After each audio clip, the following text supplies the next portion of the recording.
आज जो कहानी मैं आपको सुना रही हूँ इसका नाम है शेख चिल्ली ब्राह्मण। तो इस कहानी के नाम में ब्राह्मण के विशेषण के रूप में जिस शब्द का प्रयोग किया गया है शेख चिल्ली, पहले मैं आपको इसके बारे में बताती हूँ।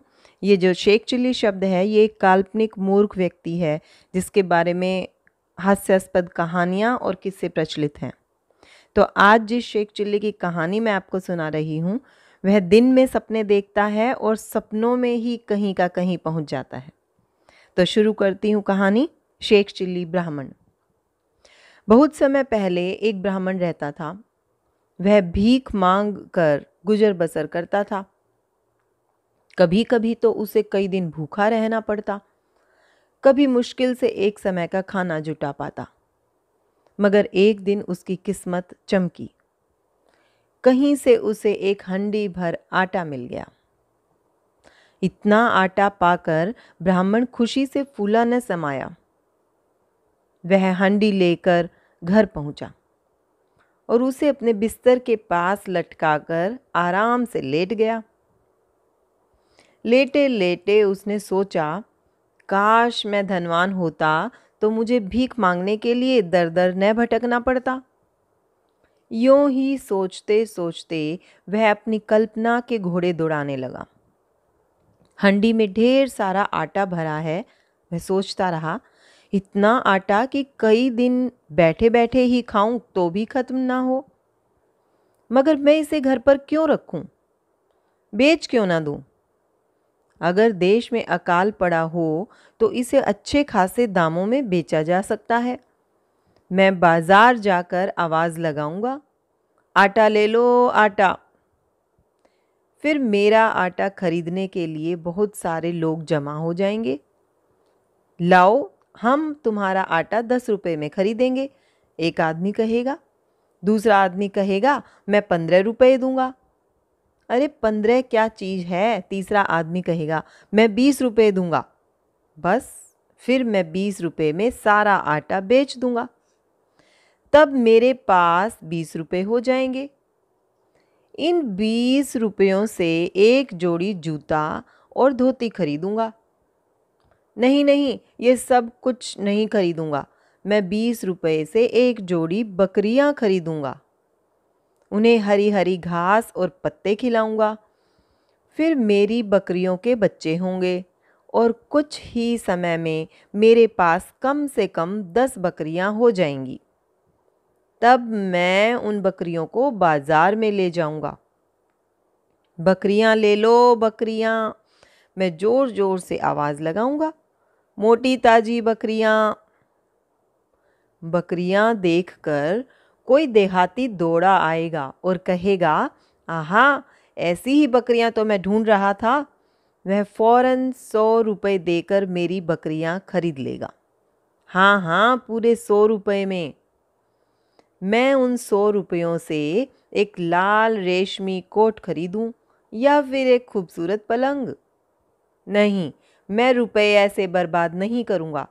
मैं 2 गायें खरीदूंगा। गायों के बच्चियां होंगी, वे बड़ी होकर गायें बन जाएंगी। उन गायों के फिर बच्चियां होंगी और वे भी बड़ी होकर गायें बन जाएंगी। उनसे खूब दूध मिलेगा। मैं दूध, दही और घी का व्यापार करूंगा। बर्फी, रसगुल्ले और गुलाब जामुन बनाऊंगा।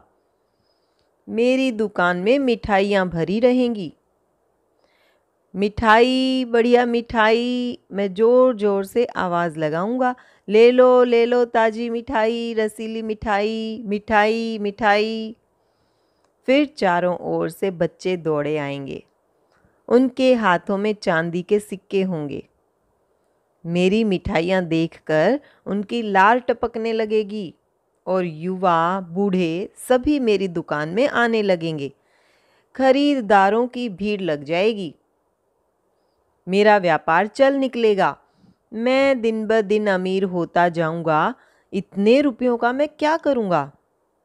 क्या मैं एक हाथी खरीदूं या फिर एक मंदिर बनवा दूं? यह सब कुछ नहीं। मैं हीरे, मोती और जवाहरात का व्यापार करूंगा। फिर मैं एक सुंदर नीला कोट और बढ़िया पगड़ी पहनकर राजा के पास जाऊंगा। दरबार में जाकर कहूंगा, महाराज, आपके लिए अनोखे हीरे पन्ने और मोती लाया हूं, एक से एक बढ़िया हैं। वाह, राजा साहब कहेंगे, ऐसे मोती तो मैं अपनी रानी के लिए खरीदना चाहता था। फिर तो हीरे मोती पन्ने का व्यापार बढ़ता जाएगा और मैं दुनिया का सबसे धनी आदमी बन जाऊंगा। तब मैं एक खूब बड़ी हवेली बनवाऊंगा। उसके चारों ओर बाग बगीचे होंगे, आम के पेड़ और सुंदर गुलाबों की क्यारियां होंगी। एक स्वच्छ तालाब होगा जिसमें लाल, नीले और पीले कमल खिले होंगे। पानी में दूध जैसे सफेद हंस तैरा करेंगे। फिर एक से एक धनी लोग मेरे घर आएंगे, कहेंगे, हमारी बेटी से शादी कर लो। मैं कहूँगा नहीं। तब स्वयं राजा अपनी बेटी का रिश्ता लेकर आएगा। फिर सुंदर सलोनी कजरारी आंखों वाली राजकुमारी से मेरी शादी हो जाएगी। कुछ दिनों बाद हमारा एक लड़का होगा, फिर दूसरा लड़का और एक लड़की होगी। मैं बाग में अपने बच्चों को खिलाऊंगा। जब मैं थक जाऊंगा तो अपनी पत्नी से कहूंगा, अब तुम बच्चों के साथ खेलो। मगर मेरी पत्नी अपने कामों में फंसी होगी और बच्चे मेरे ही पीछे चले आएंगे। परंतु आराम करते समय मुझे यह पसंद नहीं होगा। मैं डांट कर उन्हें भगाऊंगा। लेकिन बच्चे तो बच्चे ही ठहरे। शैतानी पर मुझे गुस्सा आ जाएगा। मैं एक छड़ी लेकर उन्हें पीटूंगा और पीटता ही रहूंगा। यह कल्पना करते हुए कि वह अपने बच्चों को पीट रहा है, ब्राह्मण ने हवा में अपना हाथ चलाना शुरू कर दिया। हाथ लटकी हुई आटे की हंडी में जा लगा। धम! मिट्टी की हंडी जमीन पर गिरकर टुकड़े टुकड़े हो गई। सारा आटा फर्श पर फैल गया। इस आवाज से उसकी पिनक टूटी। वह हड़बड़ा कर उठ बैठा। उसने चारों ओर घूर कर देखा, न तो उसे कोई राजकुमारी दिखी, न हवेली, न बाग बगीचे और न ही बच्चे। बस चारों ओर टूटी हंडी के टुकड़े पड़े थे और सारा आटा फर्श में बिखरा पड़ा था।